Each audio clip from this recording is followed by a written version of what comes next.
Yes, there are.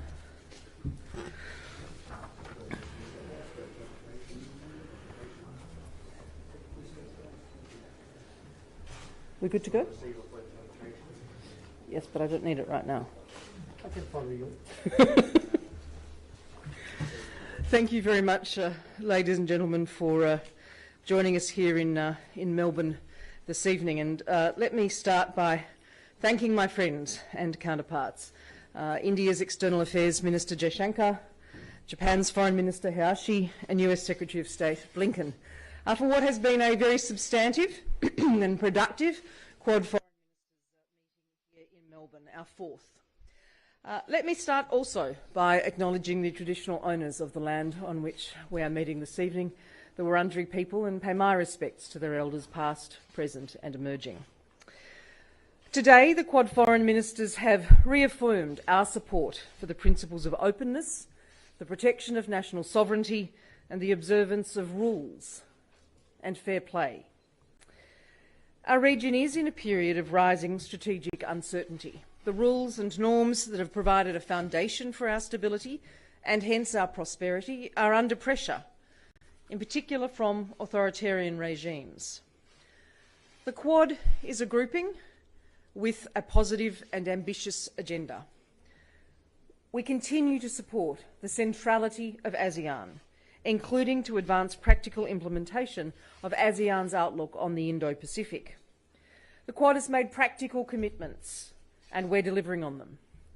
We've delivered over 500 million vaccine doses under the Quad leaders' commitment and ensured they reach the people who need them. Australia will bolster the efforts of the Quad Vaccine Partnership by making a further investment through our Regional Health Security Initiative for the Indo-Pacific.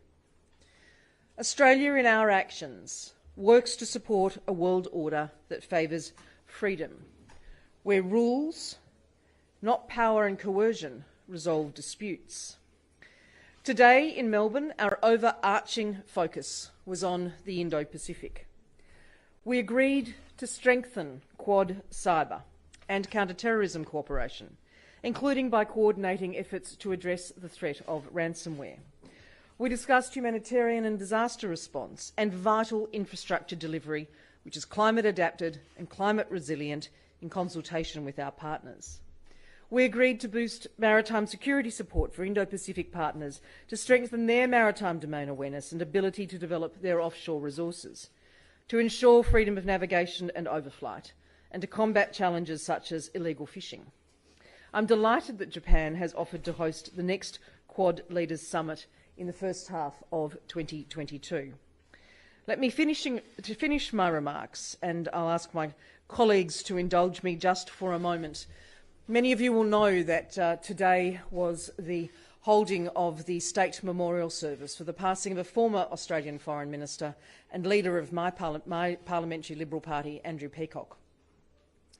I think if Andrew Peacock was here now and able to see a Quad Foreign Ministers meeting being held in person in Melbourne after 2 years of a global pandemic and only 2 years after the first in-person meeting of the Quad Foreign Ministers, he'd be immensely proud of Australia and our Quad partners for what we have worked to deliver, for the practical cooperation that we've engaged in, and for our strong focus on our friends and partners in ASEAN. It gives me great pleasure to ask Minister Jaishankar to make some remarks. Thank you, Maurice. For Mr. Payne, let me first of all thank you for hosting what it was truly a productive meeting of the Quad Foreign Ministers. We also had an opportunity earlier in the day to meet collectively with Prime Minister Scott Morrison for what was a very insightful, very useful discussion before our own deliberations. The interactions that we've had has made it evident that robust bilateral relations between our respective countries, our strategic convergences, and our shared democratic values have all combined to make the Quad a vibrant and substantial framework. We are building an agenda which seeks to further our shared vision of a free, open, and inclusive Indo-Pacific. We are keen to work together to further peace and stability and economic prosperity in the Indo-Pacific through collective efforts which address contemporary issues. In this context, we will continue to support our ASEAN partners in their efforts to uphold peace, stability, and prosperity in the region. Their centrality is important to recognize and reiterate. We reviewed the Quad's ongoing efforts to combat the COVID pandemic and agreed to expedite delivery of safe and affordable vaccines, support capacity building, and augment infrastructure for last-mile delivery. Quad's discussions and efforts to build resilient supply chains, enhance availability of trusted critical technologies, counter disinformation, and uphold a rules-based multilateral trading system will contribute to fostering global economic resilience. I welcome the Quad's shared desire to address common global threats such as terrorism, strengthen maritime domain awareness, provide timely HADR assistance, and assist countries in the Indo-Pacific in the area of cybersecurity. Taking forward the Quad's positive agenda, which our leaders endorsed last year, we will take steps to strengthen our existing people-to-people linkages through education programs and think tank dialogues.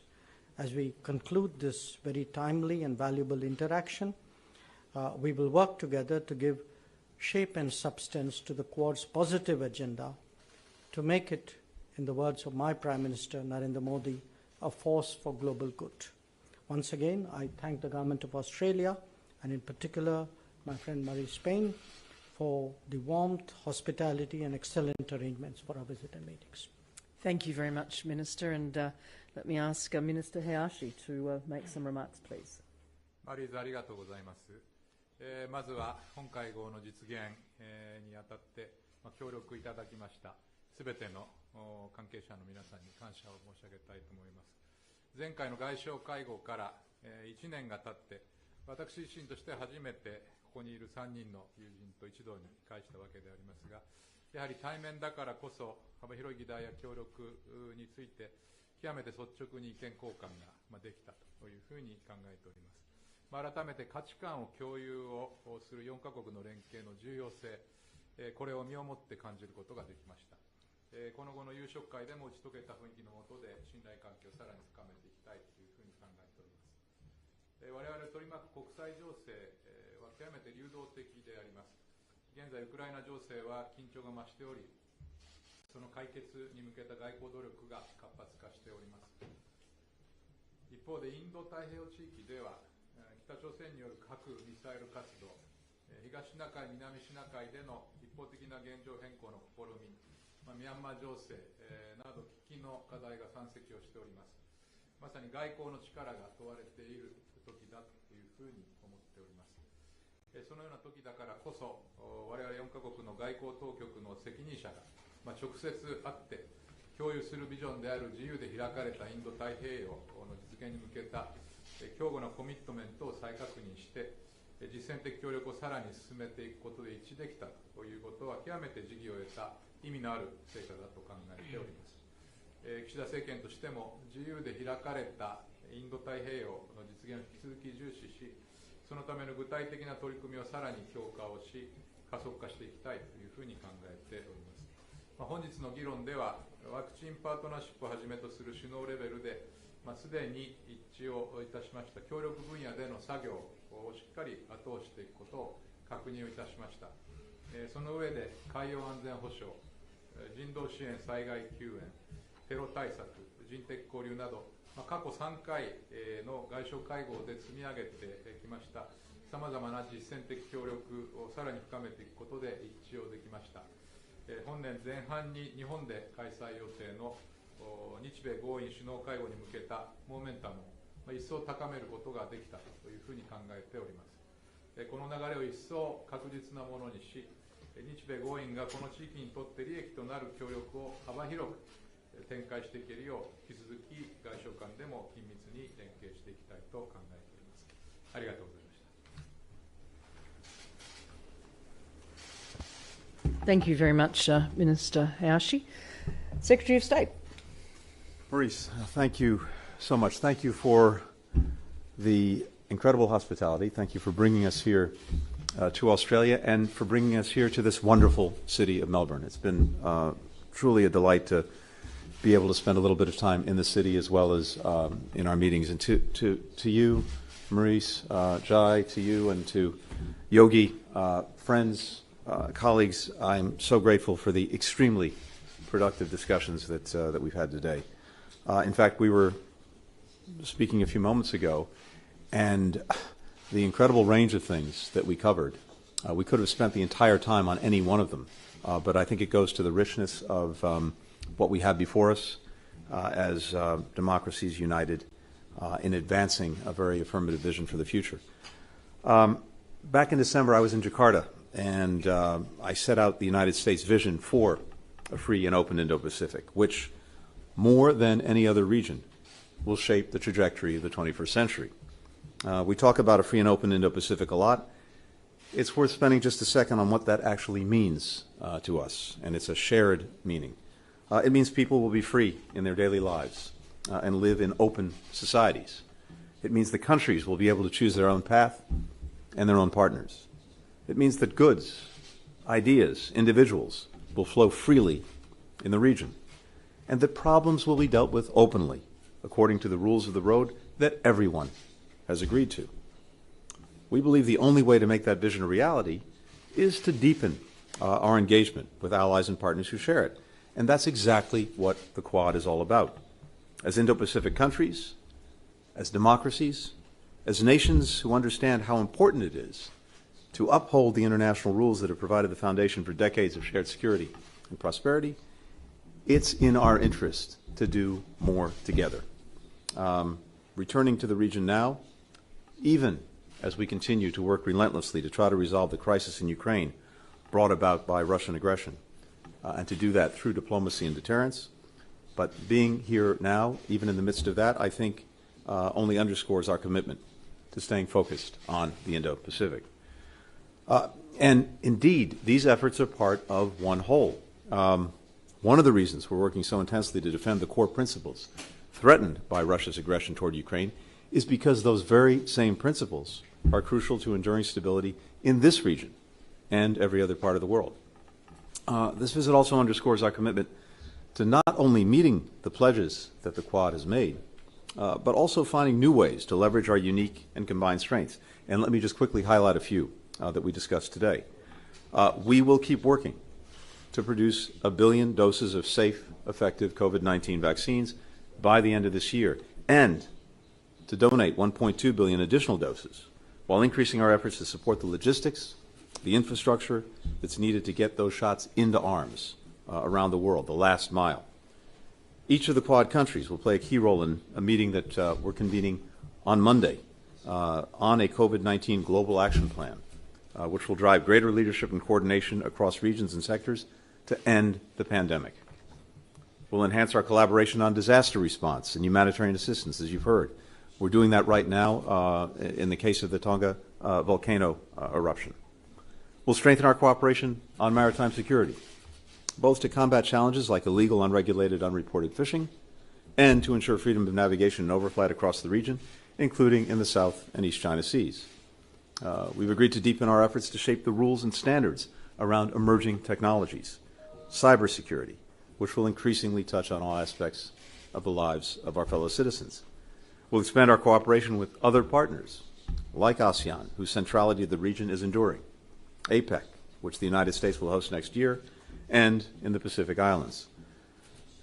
The Quad has been, and always will be, an affirmative partnership, rooted not in opposition to any country or group of countries, but rather in the belief that together we can do more to deliver broad-based progress for people in other countries, in our countries, across the Indo-Pacific. Addressing the challenges that real people face in their lives, helping them seize the opportunities that they want, empowering them to chart their own course. Our efforts today show that the stronger the Quad gets, the more we'll be able to deliver on that promise. Thank you.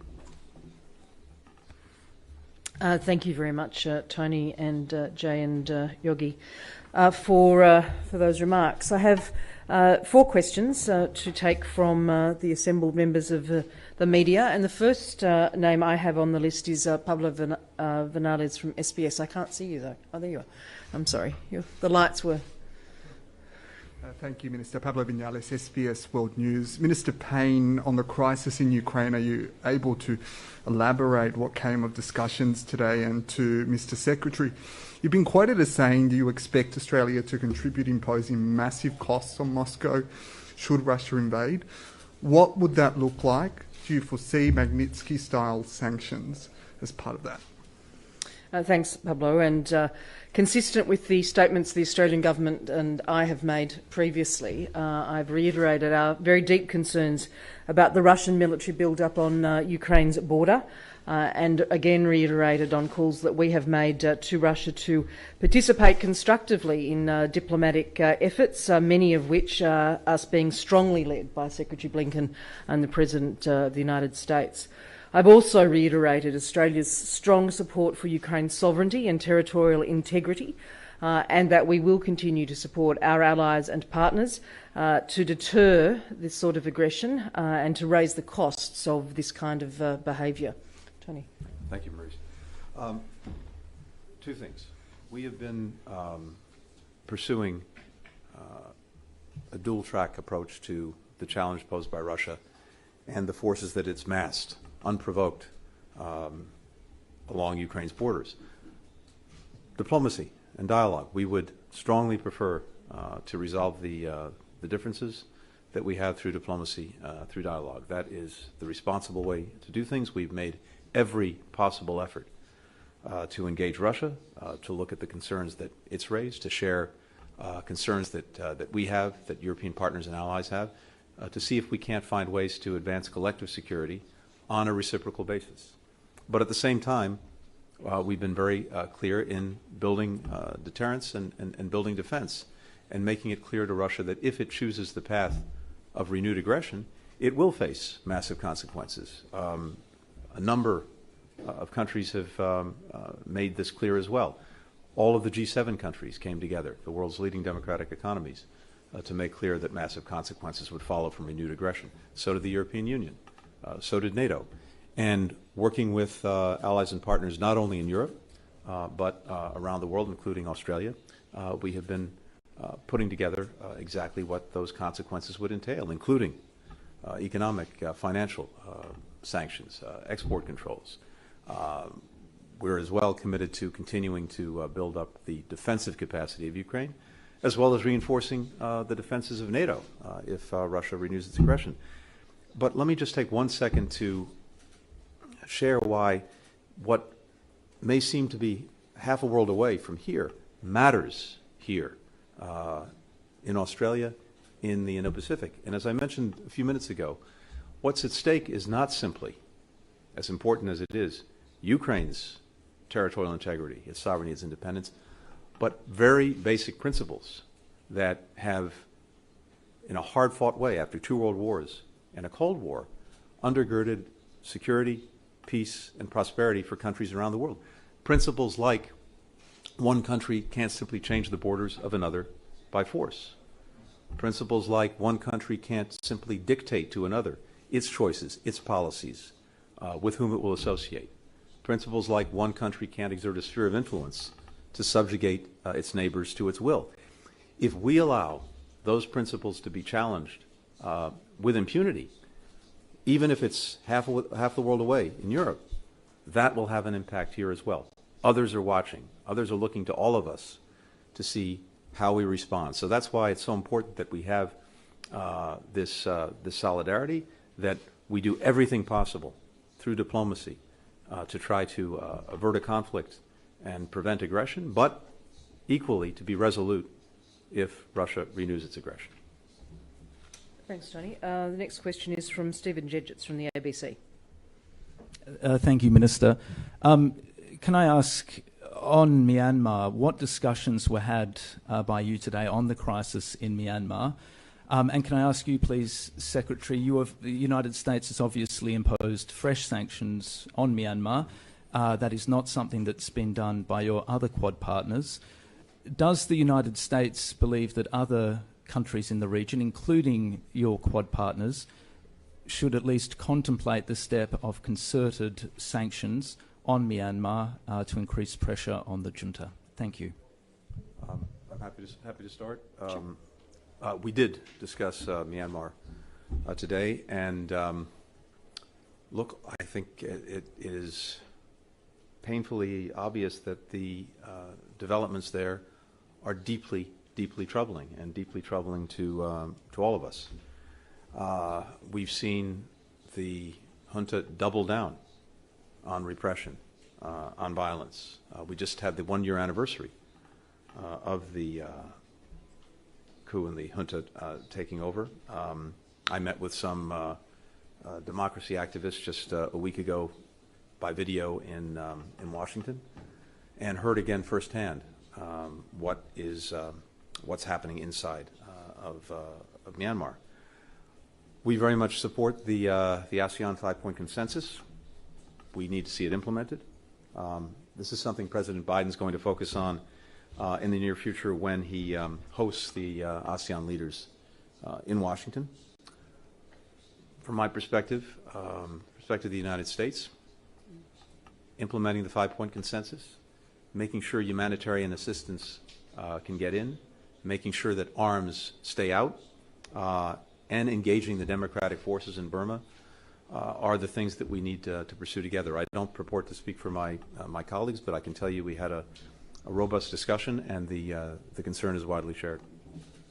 Thanks, Tony, and I think you've covered off well on the outline of our discussion. I would add that I have also once again acknowledged the continuing detention of Professor Sean Turnell in Myanmar, that Australia, of which we have also just unfortunately marked the first anniversary on the 6th of February, that Australia considers this to be a case of arbitrary detention, and I have acknowledged and thanked counterparts, all of our counterparts here, for their role in continuing to advocate with the regime for the release of Professor Turnell, as Australia does constantly, consistently, with not just in Myanmar itself, but globally.